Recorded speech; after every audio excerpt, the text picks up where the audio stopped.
Bonjour, ce 28 février, nous aurons la 4e des méditations proposées par Jean-Marie Van Hals. Rencontre avec un homme riche. Le texte, Marc 10, verset 32, ils étaient en chemin pour monter à Jérusalem. Pardonnez-moi cette digression, mais j'en reviens au début de ce circuit où Jésus et ses disciples sont rattrapés par un homme, jeune et riche. Prenons connaissance du récit. Il se trouve dans Marc 10, les versets 17 à 22.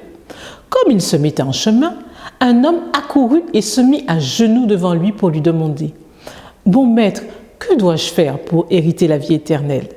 Jésus lui dit « Pourquoi me dis-tu bon? Personne n'est bon, sinon Dieu seul. Tu connais les commandements?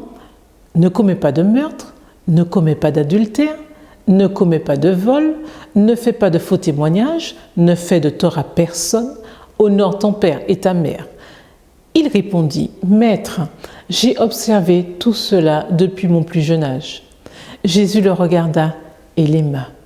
Il lui dit, « Il te manque une chose. Va, vends tout ce que tu as et donne-le aux pauvres, et tu auras un trésor dans le ciel. » Mais lui s'assombrit à cette parole et s'en alla tout triste, car il avait beaucoup de biens. Suite à cet entretien, Jésus fait remarquer aux disciples qu'il est difficile à ceux qui ont des biens d'entrer dans le royaume de Dieu.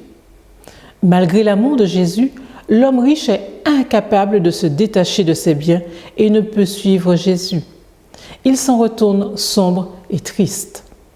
Vient alors cette question, qui peut être sauvé ? Question que se posent les disciples et qui crée une curieuse mentalité dans le groupe. Déjà, en Marc 10, le verset 13, les disciples font des reproches aux gens qui amènent des enfants. Puis au verset 24, après l'épisode de l'homme riche, ils sont effrayés quant à l'accès au salut. Au verset 26, ils sont encore plus ébahis par les explications de Jésus.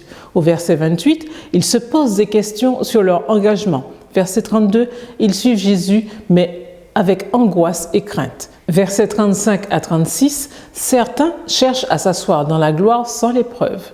Verset 48, beaucoup, dont les disciples, rabrouent l'aveugle qui dérange. Et dans le récit de Luc 19, verset 7, tous maugraient lorsque Jésus se rend chez ce pécheur de Zachée. Quel contraste! Ce jeune homme tout triste et les disciples tendus et angoissés par rapport à Bartimée qui bondit, suit Jésus sur le chemin et glorifie Dieu, et à Zachée qui se hâte de descendre de l'arbre et reçoit Jésus avec joie.